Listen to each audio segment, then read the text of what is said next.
Hello and welcome to learn English live. दोस्तों, आज की इस वीडियो में हम डिस्कस करेंगे एक एमिनेंट पर्सन की बायोग्राफी जिसका नाम है Steve jobs. Now Steve jobs की बायोग्राफी यूजी सिक्स्थ सेमेस्टर के सिलेबस में है, कश्मीर यूनिवर्सिटी के सिलेबस में। आज हम इनका इंट्रोडक्शन देखेंगे इस बायोग्राफी का and about the author who has written this biography.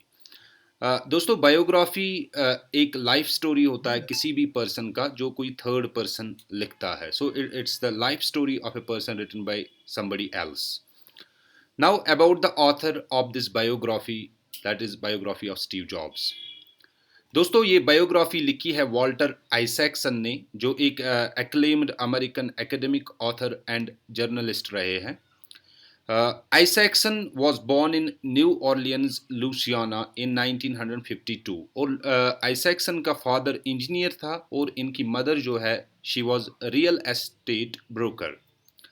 The family were keenly involved in fostering intercultural ties in the community where they lived. That means जो वॉल्टर आइजैक्सन की family थी ये keenly involve थे promote करने में जो intercultural tries थी in the community.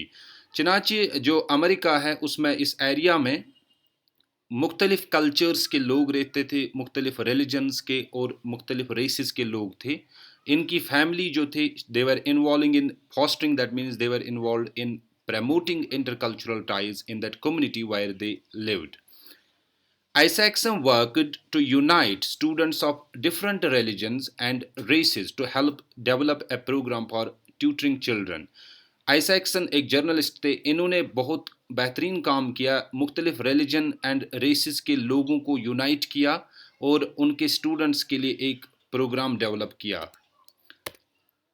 Now Isaacson ने ग्रेजुएशन हासिल की फ्रॉम हार्वर्ड यूनिवर्सिटी, उसके बाद ये रोड्स स्कॉलर भी रहे हैं at the university of Oxford, जहाँ पे इन्होंने पढ़ा philosophy, politics and economics. Currently Isaacson professor है एट यूनिवर्सिटी ऑफ टुलॉनी। ये सीईओ रह चुके हैं CNN के and as the editor of Time magazine. जो टाइम्स मैगजीन है उसके एडिटर रह चुके हैं एंड CEO रह चुके हैं CNN because he was journalist.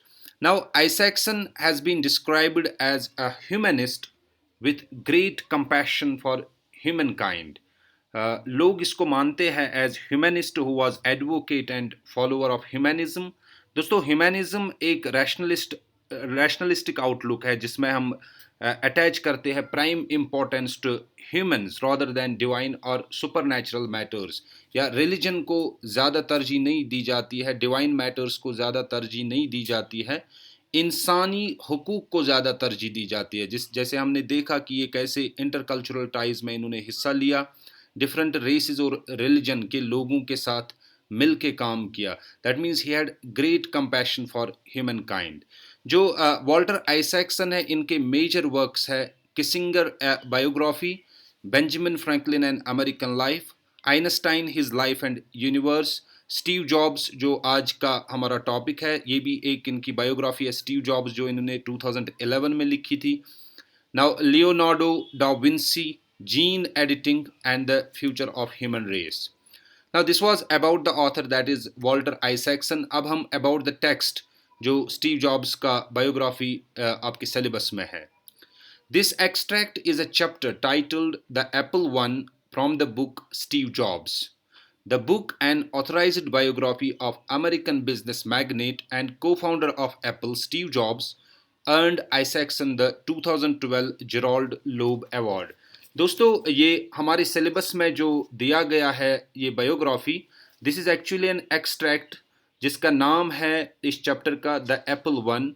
Steve jobs जो इन्होंने 2011 में आइजैक्सन ने बुक लिखी थी, बायोग्राफी लिखी थी, उसी से एक एक्सट्रैक्ट लिया गया, एक चैप्टर जिसका नाम है द एप्पल वन। ये बुक एक ऑथराइज्ड बायोग्राफी है किसकी? American business magnet. Magnet is actually a person who is of rank, influence, of distinction, जिन्होंने ज़िंदगी में बहुत कुछ हासिल किया है, उसको मैग्नेट बोलते हैं। एक अमेरिकन बिजनेस मैग्नेट जो को फाउंडर थे एप्पल के, जिसका नाम है स्टीव जॉब्स, उसी की ऑथराइज्ड बायोग्राफी है ये। which earned Isaacson the 2012 Gerald Loeb Award. इस स्टीव जॉब्स की बायोग्राफी जो इन्होंने लिखी थी, इस पे आइजैक्सन को जेराल्ड लोब अवार्ड मिला 2012 में। दोस्तों, जेराल्ड लोब अवार्ड एक distinguished business and financial journalism पे दिया जाता है। Now, this biography is based on more than 40 interviews conducted with Jobs over a period of 2 years, as well as those with family members, friends, competitors, and colleagues. दोस्तों, ये जो biography है ये 40 interviews पे मुश्तमिल है जो जॉब्स ने 2 साल के दौरान दिए थे, और उन इंटरव्यूज़ पे भी मुश्तमिल है जो उन्होंने अपने फैमिली मेम्बर्स, फ्रेंड्स, कंपेटिटर्स और कलीग्स के साथ दिए थे। Now, writing a biography of Steve Jobs was a challenging task for the author since the subject was larger than life, and there was also the difficulty of rendering technological innovations into simple language.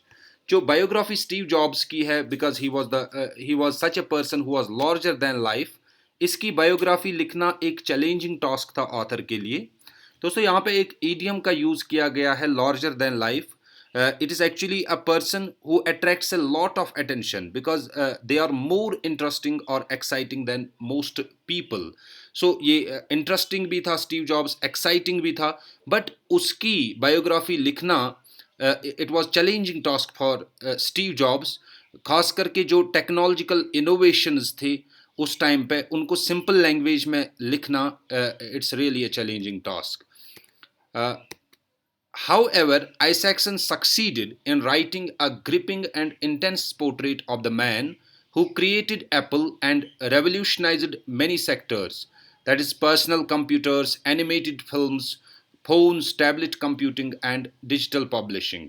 इसके बावजूद कि एक challenging task था, Isaacson कामयाब होते हैं एक gripping and intense portrait, यानी एक पावरफुल और इंटेंस पोर्ट्रेट उस आदमी का जिन्होंने एप्पल को क्रिएट किया और जिन्होंने बहुत सारे सेक्टर्स को रेवोल्यूशनाइज किया, जैसे कि personal computer, animated films, phones, tablet computing, and digital publishing.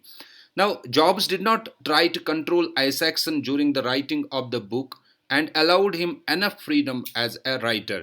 Jobs ने इनको कंट्रोल नहीं किया राइटर को कि आप इस तरह से बुक लिखो, ऐसे बुक लिखो। इन्होंने इनको एनफ फ्रीडम दिया as a writer. That's why the biography therefore comes across as an unvarnished and an honest account of Jobs life, his passions, obsessions and manipulations. यही वजह है कि ये जो बायोग्राफी है स्टीव जॉब्स की जो आइजैक्सन ने लिखी है, it's considered to be as an unvarnished. Unvarnished, दोस्तों, straightforward and truthful. That means there is no false things in this biography. It's an honest account and unvarnished account of Jobs' life. उसके passions, जुनून, obsessions, manipulations, that means complications जो भी उसके हैं, वो सारे इस biography में mentioned है. Written in an engaging style, the biography is filled with life lessons about character, leadership, and values. ये एक एंगेजिंग स्टाइल में लिखा गया है। That means it's written in a pleasant, interesting and entertaining manner. So उस style में लिखा गया है। ये बायोग्राफी में हमें लेसन्स मिलते हैं कैरेक्टर के बारे में, लीडरशिप के बारे में, वैल्यूज जो प्रिंसिपल्स थे स्टीव जॉब्स के। Because any biography for the sake of argument, उसमें हमें हमेशा बायोग्राफी में उसके कैरेक्टर, उसके लीडरशिप या उनके वैल्यूज, प्रिंसिपल्स के बारे में हमें लेसन्स मिलते हैं। That's why we actually study biographies. Now this biography was published in 2011, a few weeks later after Steve Jobs' death from pancreatic cancer. ये जो बायोग्राफी है स्टीव जॉब्स की, ये लिखी गई थी, पब्लिश की गई 2011 में, कुछ ही हफ्ते बाद जब स्टीव जॉब्स की डेथ होती है because of pancreatic cancer. I hope कि आपको इस and also the book was also adopted into the film that is Steve jobs in 2015। 2015 में दोस्तों इस बायोग्राफी पे एक मूवी भी बनी है, एक फिल्म बनी है जिसका नाम ही है स्टीव जॉब्स 2015 में। In the Apple One, Isaacson narrates events that led to the creation of Apple. इस चैप्टर में जो हमारे सिलेबस में है द एप्पल वन, इसमें आइजैक्सन नरेट करता है वो इवेंट्स जिसकी वजह से एप्पल का क्रिएशन हुआ, एप्पल की बुनियाद पड़ी। Recounting the heyday of alternative cultures in the 1970s and the nascent technology industry, Isaacson refers to the fusion of flower power and processor power, enlightenment and technology, and portrays Jobs as an embodiment of this synthesis.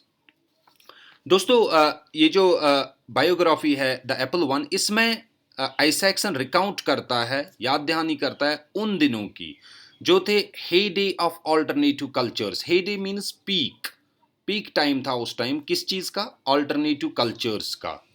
जो different counter culture movement चल रहे थे America में इन 1970s। Alternative cultures दोस्तों वो cultures होते हैं जो गवर्नमेंट के नॉर्म्स से हटके होते हैं, that means they are outside of popular और मेन स्ट्रीम कल्चर। उन कल्चर्स को ऑल्टरनेटिव कल्चर कहा जाता है जो 1970s में था। और the nascent technology industry, nascent means which is developing, which is budding, which is growing, that is which is in initial stage. उस टाइम नेसेंट टेक्नोलॉजी था, एक साइड ऑल्टरनेटिव कल्चर था which was not conforming with government, दूसरे side था nascent technology industry. Isaacson refers to the fusion of flower power and processor power, enlightenment and technology. Isaacson refer कर रहा है इस biography में कैसे फ्यूजन हुआ, मिलन हुआ, किसका? फ्लावर पावर का। दोस्तों फ्लावर पावर जो है ये सिंबल है of passive resistance and non violence ideology जो उस टाइम था, जो लेफ्ट विंग के लोग थे उस टाइम। एक तो उनका फ्यूजन, दूसरा processor power, that means computer power. Enlightenment and technology, enlightenment means simply education, knowledge, wisdom and technology, and portrays Jobs as an embodiment of this synthesis. इस बायोग्राफी में आइजैक्सन पोर्ट्रे करता है Steve Jobs को as an embodiment, that means as an incarnation, मुजस्समा of this synthesis. कौन सा synthesis? जिसमें fusion हुआ flower power and processor power का, एनलाइटनमेंट एंड टेक्नोलॉजी का। ये हमें समझ में आएगा दोस्तों जब हम अगले लेक्चर्स में देखेंगे इस टेक्स्ट को। We will actually after this video I'll make a separate list of videos जिसमें हम पूरे टेक्स्ट को एनालाइज करेंगे। Recounting the role of many people in the production of the first personal computer or PC, Isaacson also charts the events, partnerships and business interests that would shape the future of computer technology. इसमें Isaacson recount कर रहा है, याद कर रहा है वो role जो मुख्तलिफ लोगों ने किया in the production of the first personal computer, जिसमें पहला कंप्यूटर बनाया गया या पीसी बनाया गया। आइजैक्सन ऑल्सो चार्ट्स वो और इसमें ये भी बताता है किस तरह से मुख्तलिफ इवेंट्स हुए, पार्टनरशिप्स हुए या बिजनेस इंटरेस्ट्स, मुख्तलिफ प्लेयर्स जो उस टाइम थे उनके आपस में बिजनेस इंटरेस्ट्स या पार्टनरशिप्स या इवेंट्स जो हुए जिसने पूरा कंप्यूटर टेक्नोलॉजी का फ्यूचर चेंज किया या शेप किया। एक इम्पॉर्टेंट इनफॉर्मल ग्रुप है that is the homebrew computer club, where electronic enthusiasts and computer hobbyists met and exchanged some path breaking ideas including microprocessor. Now यहाँ पे एक important informal group है जिसको the homebrew computer club के नाम से जाना जाता है, जहाँ पे electronic enthusiasts और computer hobbyists मिलते थे और एक्सचेंज करते थे पाथ ब्रेकिंग आइडियाज, जिसमें कि माइक्रो प्रोसेसर एक पाथ ब्रेकिंग आइडिया था। दोस्तों the homebrew computer club इन्होंने पहला पर्सनल कंप्यूटर बनाया था। Isaacson also recreates the friendship between Steve Wozniak and Jobs, who, in spite of temperamental differences, would together create Apple, a milestone for the personal computer industry. Isaacson और recreate करता है वो friendship किसके बीच में? एक Steve Wozniak and Steve jobs, जो दो को फाउंडर्स होते हैं जिन्होंने इकट्ठे एप्पल को क्रिएट किया, जो एक माइलस्टोन बना for the personal computer industry. That means it became a landmark event. It became a turning point in computer industry. This is all about the text. We have discussed in today's video about the author, that is Walter Isaacson, and briefly about the text जिसमें हमने flower power, processor power, the homebrew computer club, कैसे first personal computer में Steve homebrew computer club ने थोड़ा सा अपना role दिया, and Steve Wozniak and Jobs who were the co-founders of this Apple industry which has revolutionized this computer industry. I hope कि आपको ये वीडियो अच्छा लगा हो, समझ में आया होगा, and kindly do subscribe, press the bell icon, and so that you will get notified whenever we upload a new video. Also share it with your friends. Also leave a comment if you want to learn something new. Thank you. May God bless you.